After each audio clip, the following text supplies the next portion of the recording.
Have you ever noticed how quiet men become when it's time to talk about what they really need?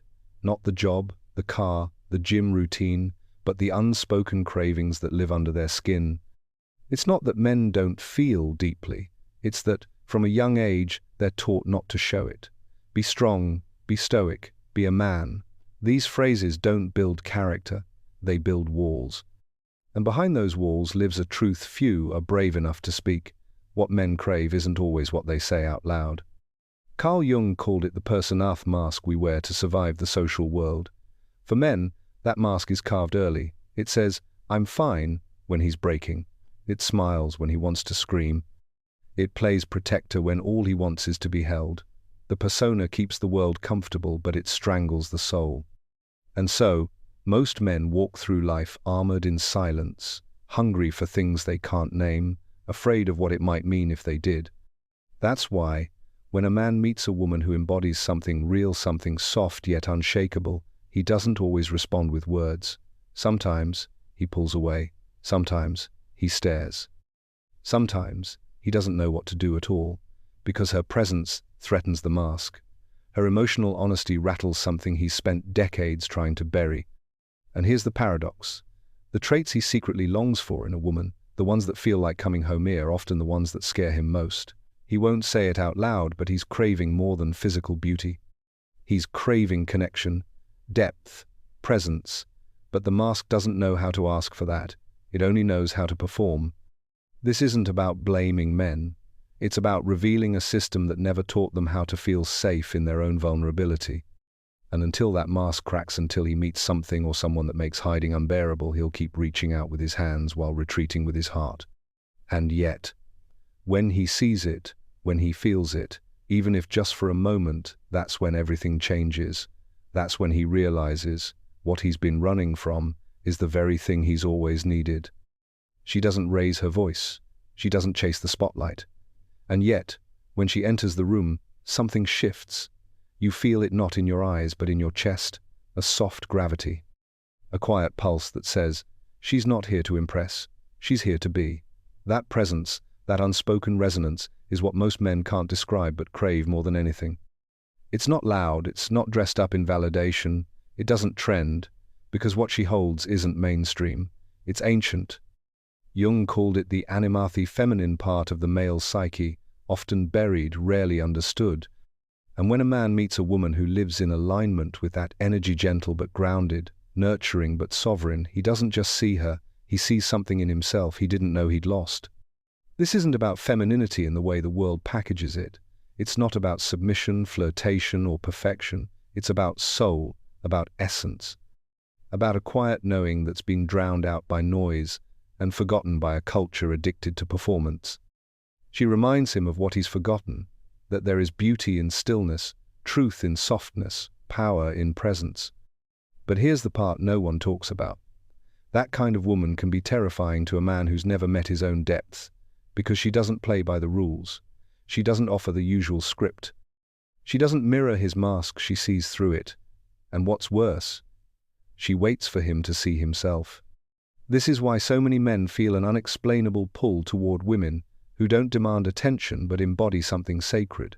She becomes the doorway, not to her but to him, to his unconscious, to the part of him that longs to rest, to be known, to stop pretending. That pull isn't lust, it's recognition, a soul remembering another language, the language of wholeness. And once he hears it, he won't forget it, even if he walks away, even if he never returns. Because once a man hears the forgotten language of the soul, the world never quite sounds the same again. And that's the beginning not of a relationship, but of a reckoning, a return, a remembering of the parts of him that only awakened in her light. There's a difference between feeling deeply and drowning in emotion. Most men know the difference instantly, but they don't always know how to talk about it. They're not afraid of emotion. They're afraid of uncontained emotion, the kind that lashes out, the kind that erupts without warning, demands without clarity, and confuses drama with depth. What they truly crave is different. It's rarer. It's a woman who feels everything but doesn't weaponize her feelings. She doesn't suppress, but she doesn't spill recklessly either. She processes. She reflects. She alchemizes. And when she speaks, Her truth doesn't explode, it lands. Clean, clear, penetrating. That's not emotional chaos. That's emotional depth. Carl Jung taught that the path to intimacy runs through the parts of ourselves we deny, repress, and hide. Most people never go there.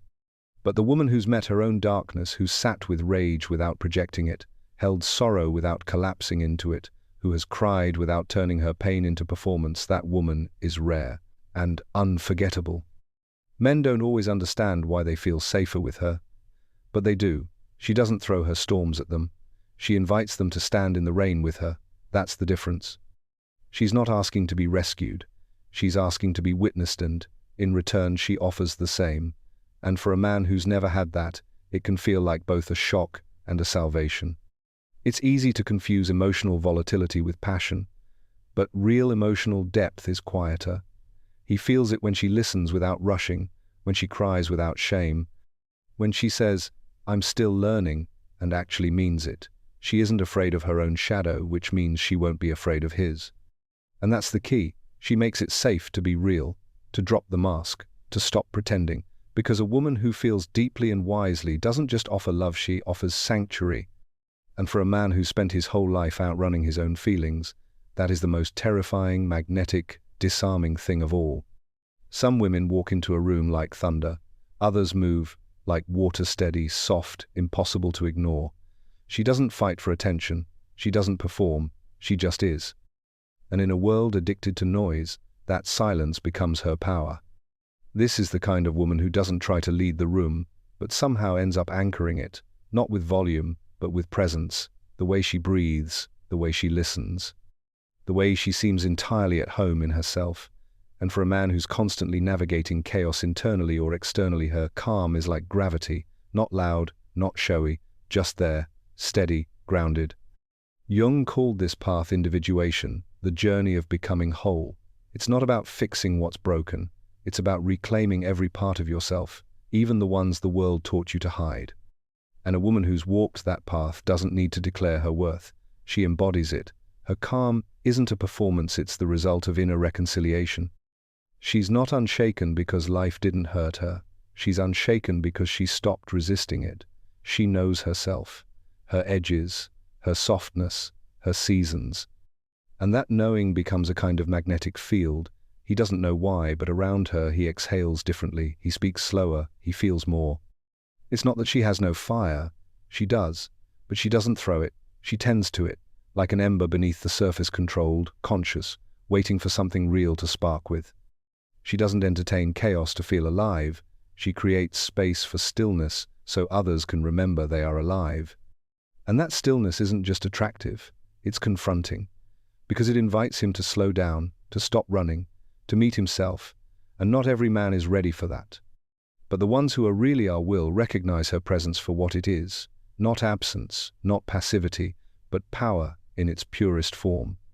She doesn't chase, she doesn't explain, she doesn't need to, because her presence already says everything. I've come home to myself. Can you say the same?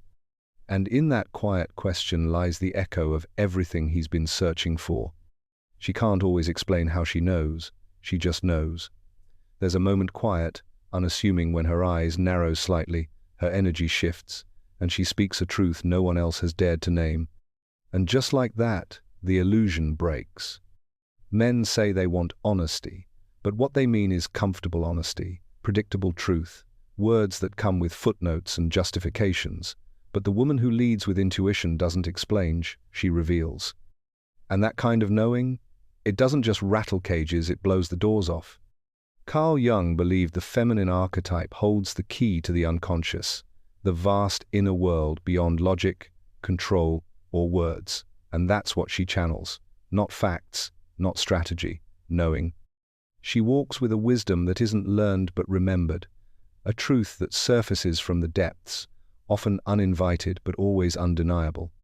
To the man who lives in his head, she's unnerving, because she sees what he's not ready to see. She names what he hoped to bury, and yet he's drawn to her, helplessly, magnetically.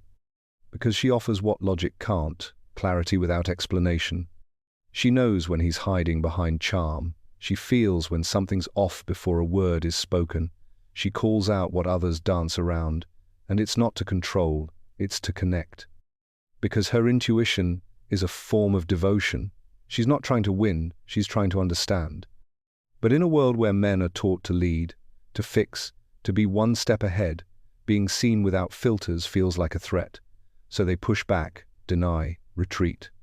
Not because she's wrong, but because she's right, and that truth pierces too deep.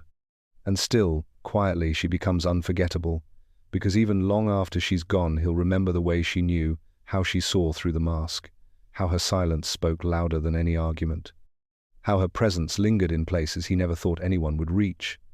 She didn't study him, she felt him, and that kind of woman, she's feared, misunderstood, sometimes even rejected, but always, always revered.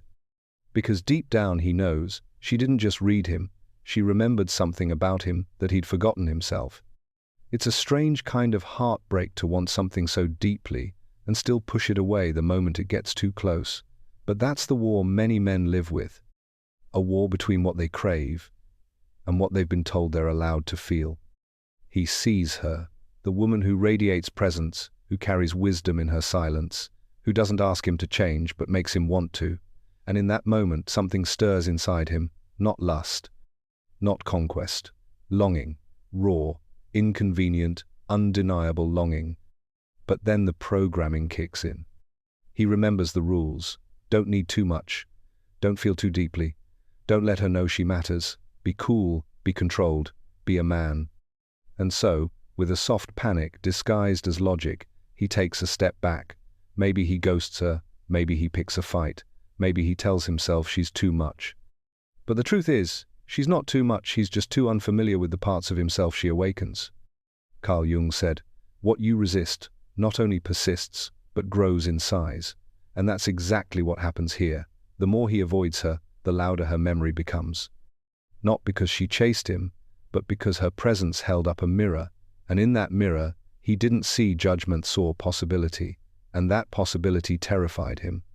This isn't rejection, it's self-preservation, because to accept her would mean stepping into a version of himself he's never met, a version that feels deeply, that surrenders control, that risks being known, and that level of transformation, it doesn't come without fear. So he runs, not away from her but from what she represents, the death of the old identity, the unraveling of the persona, the collapse of performance in exchange for presence. She didn't ask for any of that. She just was, and sometimes that's enough to make a man question everything. The war between want and denial isn't a lack of love, it's a lack of readiness, readiness to evolve, to feel, to stop hiding behind the mask. And that evolution, it starts the moment he realizes avoiding her didn't silence the ache, it amplified it. Because deep down he knows, she didn't demand transformation, she invited it. And that kind of invitation, once given, is never fully forgotten. She doesn't yell to be heard. She doesn't fight to prove her power. And yet, when she says no, it lands like thunder wrapped in velvet. There's no drama in her refusal, no cruelty, just certainty. A woman who knows where she ends and others begin doesn't need to raise her voice, her energy speaks for her. Most confuse softness with weakness. They think yielding means collapsing, that gentleness is passive.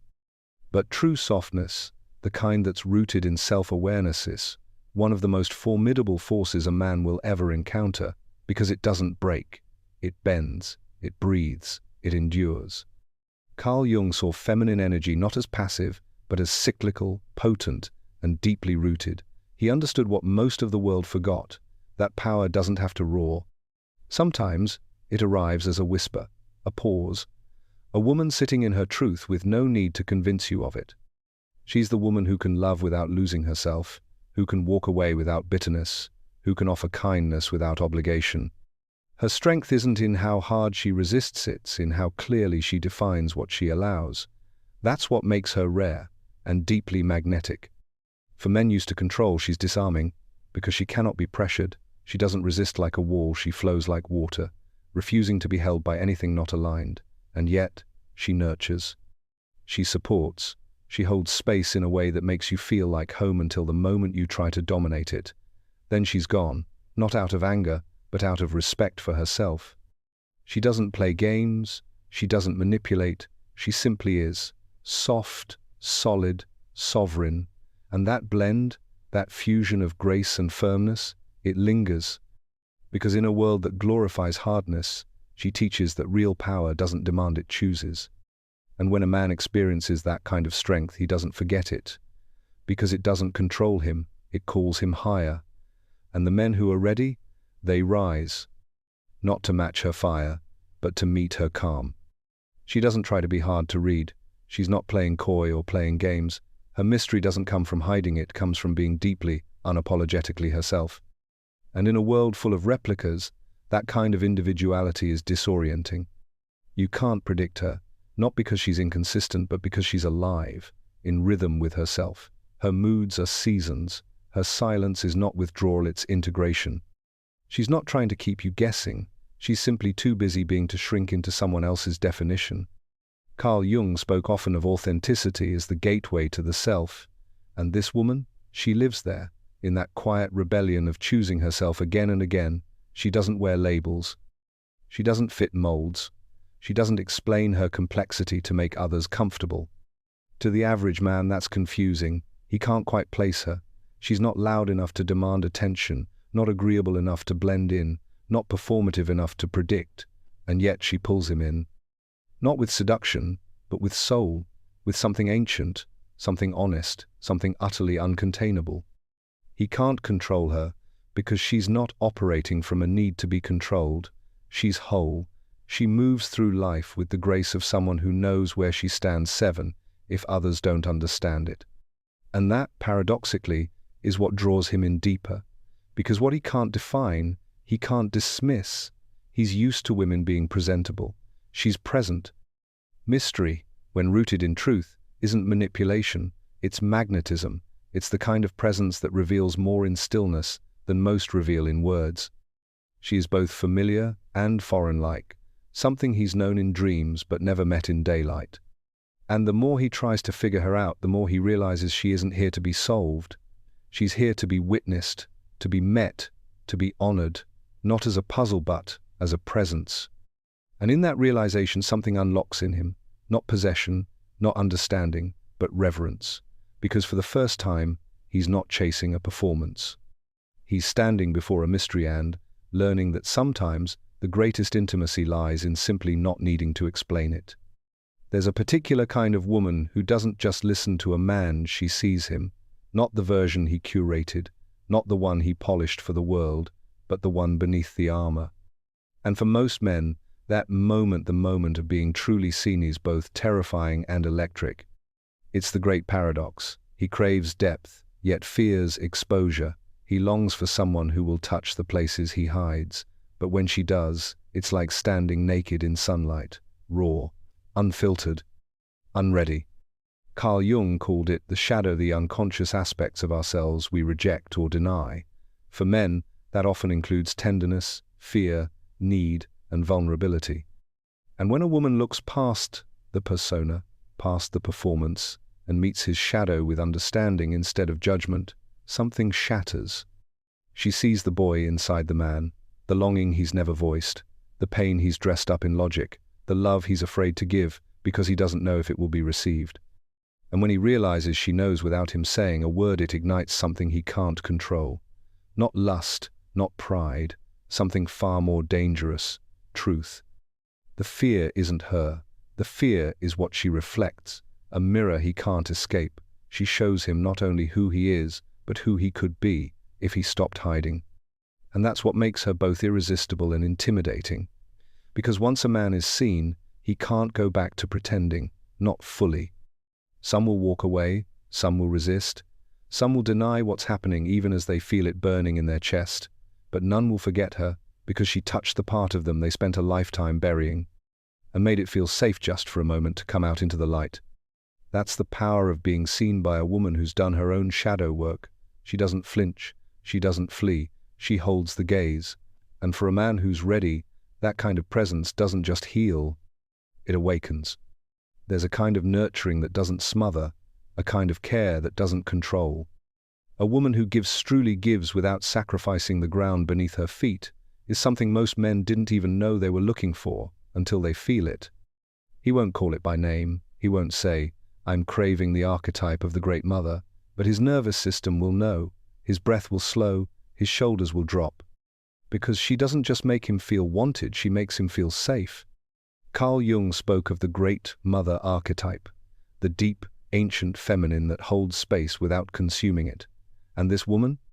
She embodies it, not by fixing, not by rescuing, but by being present without disappearing.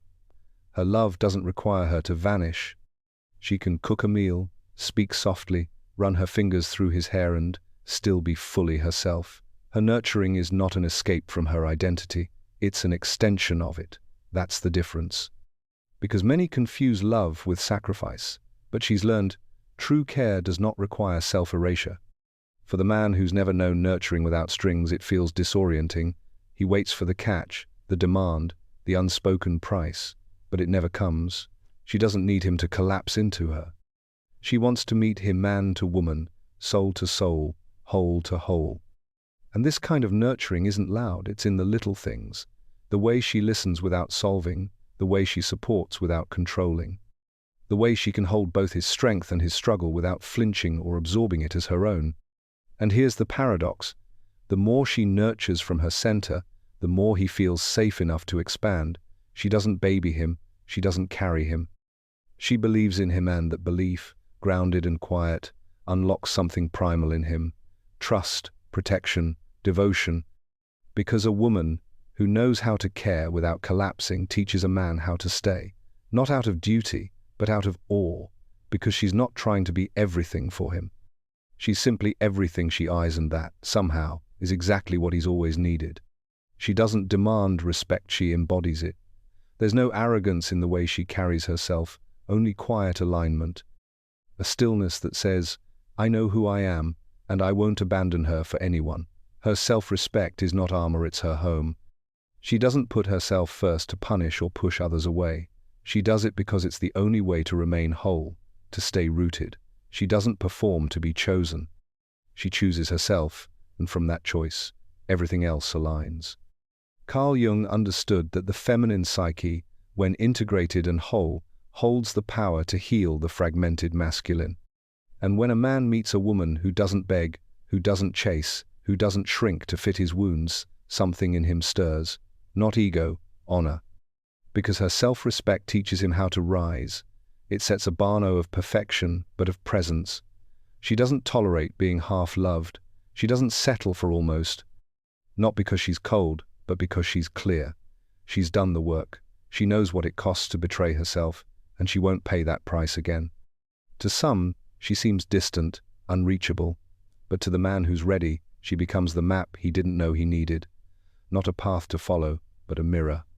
She shows him what it looks like to belong to yourself, and in that reflection, he begins to see the parts of him that were waiting to be reclaimed. Her sacred self-respect doesn't isolate, it invites, not with words but with energy. It whispers, "Come to me whole," or "Don't come at all."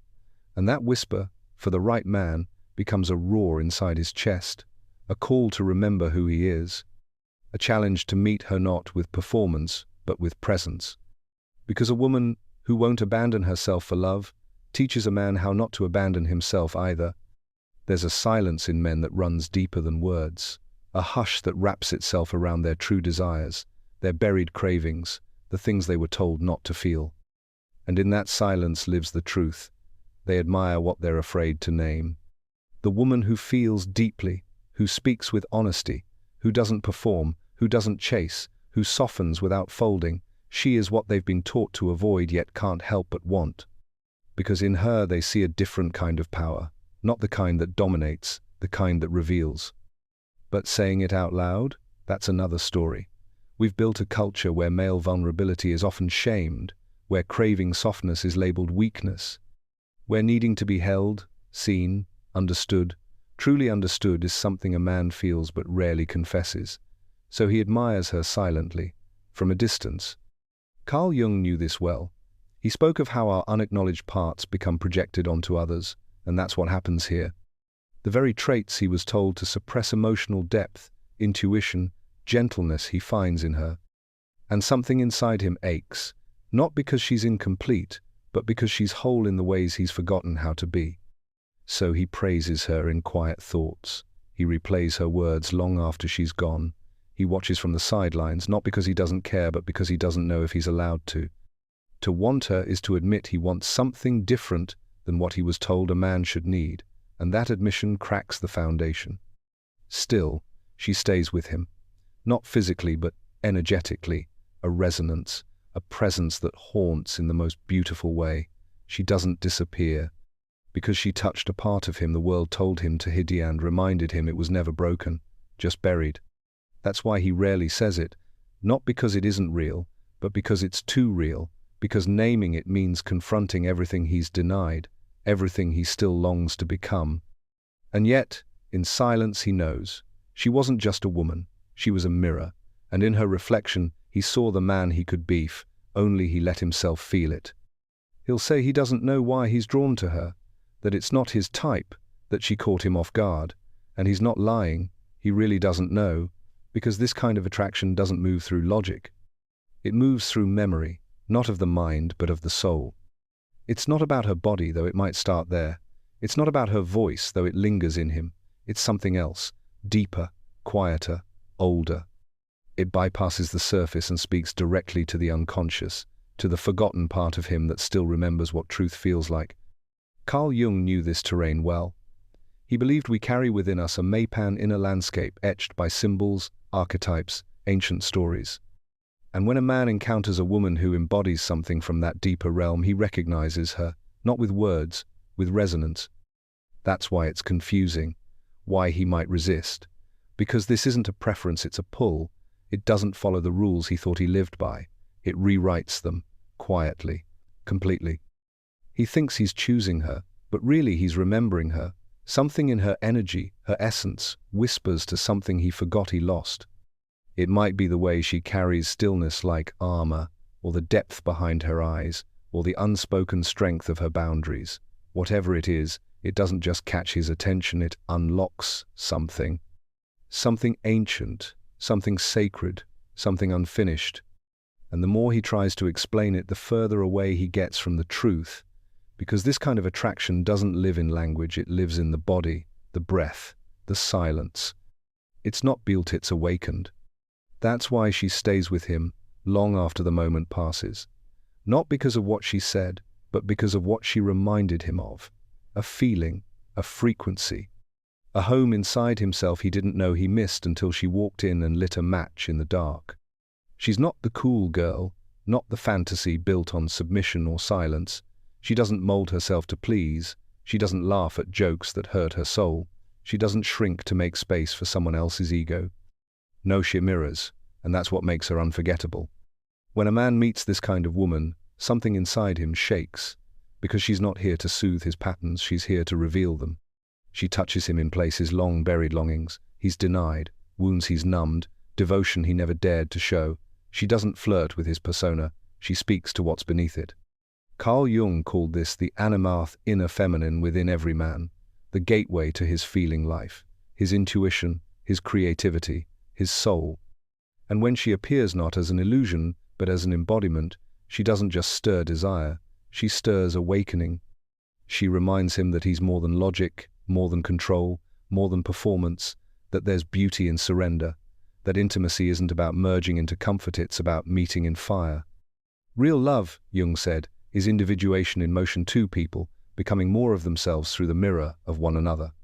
And that's what she offers, not completion but expansion. She doesn't fill his emptiness, she challenges him to face it. She brings chaos, but only the kind that precedes creation. The kind that breaks open the cage so the soul can finally breathe. He may not be ready, he may mistake her depth for difficulty, her clarity for coldness, but somewhere in him, he knows, this is the moment, the invitation to rise, to feel, to become. She doesn't beg him to stay, she doesn't plead to be chosen. She simply stands in her wholeness and waits to see if he'll meet her there, not with bravado, but with truth, with humility, with the courage to be undone and rebuilt.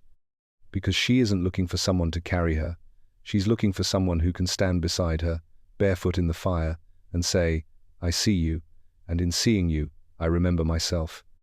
And that's not romance, that's revelation. You've been called intense, emotional, too deep, too complicated, too sensitive, too much. But let me tell you something the world rarely says out loud. You are not too much. You are exactly what truth feels like before someone is ready for it. They said you were difficult because you wouldn't pretend. They said you were dramatic because you wouldn't go numb. They said you were mysterious because you refused to explain your soul in sound bites. But all along, what they couldn't name was not your flow, it was your depth. You weren't made to be palatable, you were made to be powerful. Carl Jung reminded us that everything repressed becomes shadow. And when a woman walks into a room carrying all the pieces of herself, the light, the ache, the rage, the radiance becomes a living reminder of what others have denied in themselves. That's why it makes them flinch, that's why it makes them stare. Because your presence isn't just seen, it's felt. It speaks in the language of the soul, and not everyone is fluent. But some are listening, quietly, from a distance. Men who didn't know they were allowed to want something real until you walked in. Men who were taught to crave beauty, but now find themselves craving truth, the kind that lives in your voice, your silence, your refusal to shrink. And maybe they won't say it out loud, maybe they won't know how, but they'll feel it. You are the mirror they weren't ready for, the ocean they feared would drown them, the fire they swore they couldn't touch but never stopped watching. And even if they never say the words, your essence will remain etched into their memory like a song they once knew, but forgot how to sing. So if you've ever been told to dim, to quiet down, to smooth your edges so you'd be easier to hold, and you weren't meant to be easy to hold. You were meant to be real to feel. Let this be your reminder. You are not too much. You are not too soft. You are not too fierce. You are not too strange. You are not too anything. You are simply awake in a world that's still learning how to open its eyes. Want to hear more of this? Then click on the video on the right-hand side, which is even more insane.